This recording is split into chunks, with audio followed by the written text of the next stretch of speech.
Hi,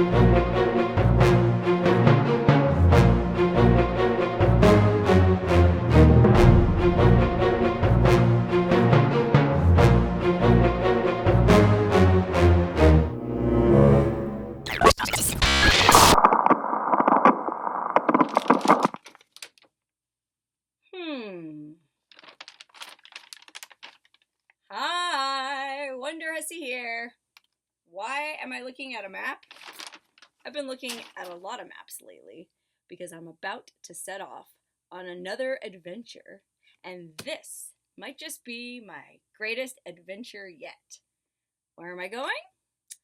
Well, I'm not exactly sure, to be honest with you. I know that sounds like a weird thing to say, but I am going treasure hunting, okay? I'm joining the estimated 60,000 or so plus people that are actively searching for what's called the Fenn Treasure. Now, if you've never heard of the Fenn Treasure, here's a little backstory. There's this eccentric, wealthy art dealer based in Santa Fe, New Mexico named Forrest Fenn. And he has hidden a treasure estimated to be worth something around $1 million, $2 million, even more by some estimates. It's an ancient medieval chest. The chest itself is worth something like $40,000, and it's full of treasure. Gold nuggets, gold coins, silver bracelets, ancient jewelry, all kinds of stuff in this treasure chest. And he hid it somewhere in the Rocky Mountains north of Santa Fe. And it's just sitting there waiting to be found. Now, why did he hide $2 million worth of his own personal treasure somewhere in the mountains? Well, he was diagnosed with cancer back in 1988, and rather than just go out quietly, he decided to go out with a bang. And he hid a bunch of his favorite treasures that he personally collected over his career as an archaeologist and treasure hunter. Okay, some would call him a looter, but that's beside the point. Anyways, he put a bunch of his favorite stuff into this box and decided to go out into the woods with the box and die there. And then whoever stumbled upon his bones would find the treasure, and I guess there would be a little note in there saying, "Please take the treasure and leave my bones." Okay, well, the cancer, went into remission. And he didn't end up dying. I mean, that was back in 1988. Here it is 30 years later. He's still alive and kicking. Okay? But he decided to hide the treasure anyways because he thought it would be a cool legacy to leave behind. And I agree with him. So somewhere around 2010-ish, he went out and hid this treasure somewhere. And he's very careful in all of his interviews to say hid, not buried. So it's not necessarily buried. It could just be sitting on a rock somewhere out in the middle of the forest waiting to be found. Okay? Now, what makes me so sure I can find it when there's 60,000 other people who are looking for it, and some of whom have been looking for it for years? Well, this treasure hunt isn't necessarily about the biggest and the baddest and who can climb to the top of a mountain the fastest, okay? This is not an athletic competition solely. It's a mental challenge, because the only clues that he has given as to where this treasure is hidden is in this really weird cryptic poem that he wrote. If you read this poem, there's supposedly 9 clues in the poem that, if you can figure them out, will lead you directly to the treasure. And there's been endless debate online about this poem, people reading it, rehashing it, trying to, what exactly did he mean by this? What exactly did he mean by that?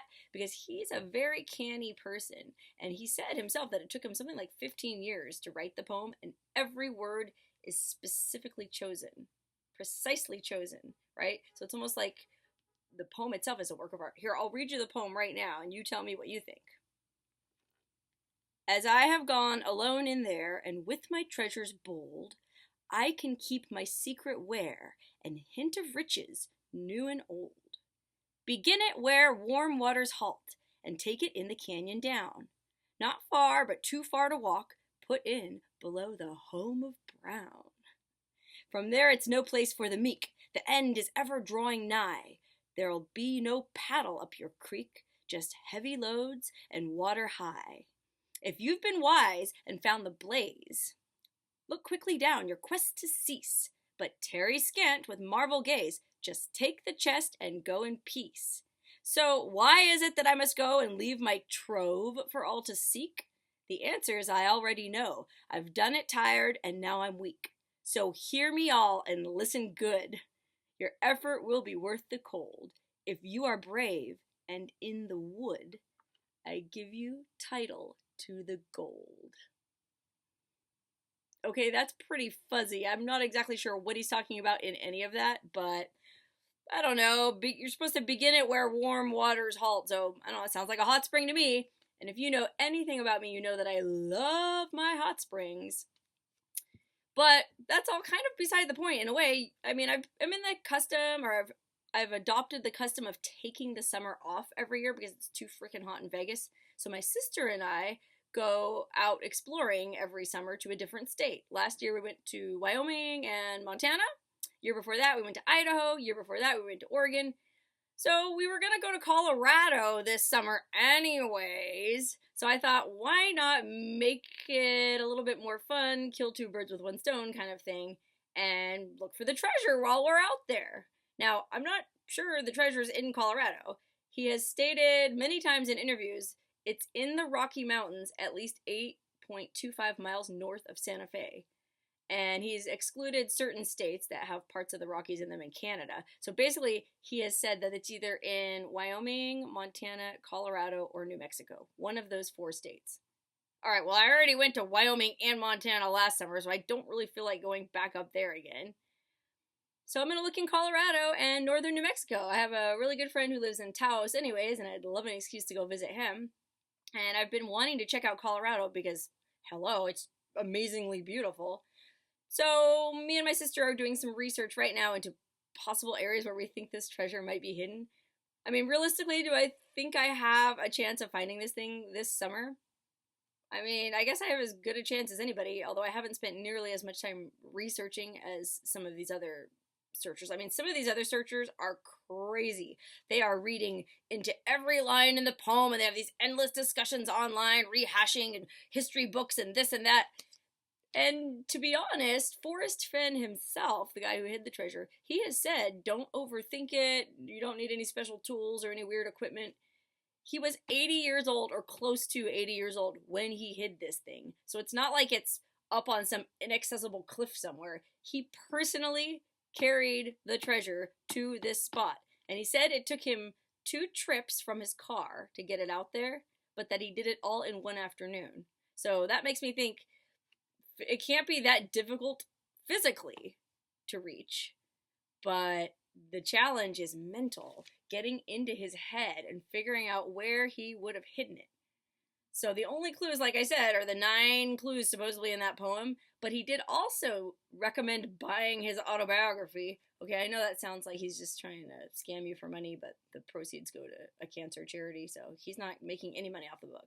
Okay, well, 10% of the proceeds go to a cancer charity, and the rest goes to this little bookstore in Santa Fe that he donated the books to. So he's not trying to get rich, but he said if you read his autobiography, which is like $50, there are hints in there that might help you or inform you in your search. So I bought the book, and I read it twice, and my sister and I went over and over and over it. And it's true, it gives you a window into his childhood and his thought processes and his life and what kinds of things are important to him. He seems like a really cool guy, honestly. I think I would get along with him really well. But did I really get any information out of the book? I'm not so sure. I mean, a lot of searchers are convinced that this thing is hidden around West Yellowstone because he devotes a lot of time in the book talking about his youth, which every summer his family used to go up to West Yellowstone and go fishing.